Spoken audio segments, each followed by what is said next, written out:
देख सकते हैं खुटौना थाना परिसर में आज शराब विनिष्टीकरण का यहाँ पर में कार्रवाई चल रहा है और बाकायदे बुलडोज़र से लोड कर के शराब को लाया जा रहा है। और दिखाता पर आप देखेंगे कि ये शराब विनिष्टीकरण यहाँ किया जा रहा है। खुटौना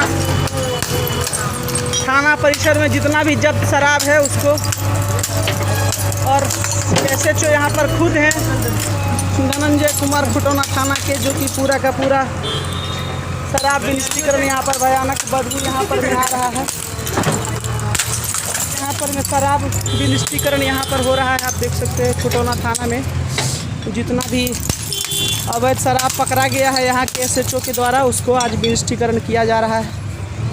बुलडोज़र लगा करके तोड़ा जा रहा है इसको। एक बुलडोज़र वहाँ है जो कि थाना से जो गोदाम में जो रखा हुआ था जब्त किया हुआ शराब, उसको ला करके आज नष्ट किया जा रहा है। और हम जानकारी लेंगे कि कितना बोतल शराब को नष्ट किया जा रहा है और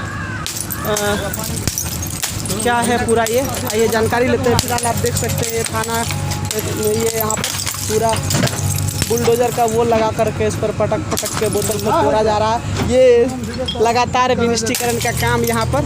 तो चलिए ये शराब विनिष्टीकरण फिलहाल हो रहा है और पूरी जानकारी लेंगे कि कितना बोतल शराब विनिष्ट किया गया। खुटौना थाना का ये है, देख सकते हैं मधुबनी जिला का खुटौना बाजार। देखिए बुलडोज़र से लाया जा रहा है कार्टून से भरे शराब को और यहाँ पर ला करके इसको विनिष्ट आज किया जा रहा है। बहुत बड़ी कार्रवाई खुटौना पुलिस प्रशासन के द्वारा किया जा रहा है। आप देख सकते हैं अभी ये जितना भी दारू पकड़ा गया था खुटौना थाना में, जो यहाँ के थाना प्रभारी ने दारू पकड़ा है नियमित शराबबंदी के समय में, सभी दारू को आज विनिष्ट किया जा रहा है, देख सकते हैं। और ये बुलडोज़र से लाया जा रहा है स्टॉक में। तो चलिए हम जानकारी लेते हैं कि टोटल कितना बोतल दारू पकड़ा गया और कितना का विनिष्टीकरण हुआ है। देख सकते हैं कि आज यहाँ पे खुटौना के CO सह दंडाधिकारी रमन कुमार यहाँ पर आए हैं और शराब विनिष्टीकरण का ये कार्यक्रम आज चल रहा है। पूरे शराब को विनिष्ट यहाँ पर किया गया है खुटौना थाना में, और बतौर दंडाधिकारी यहाँ पर आए हुए हैं CO साहब खुटौना के, और पूरे शराब को विनिष्ट किया गया है। फिलहाल और भी खबरों के लिए आप बने रहे हमारे साथ। आप देखते रहिए।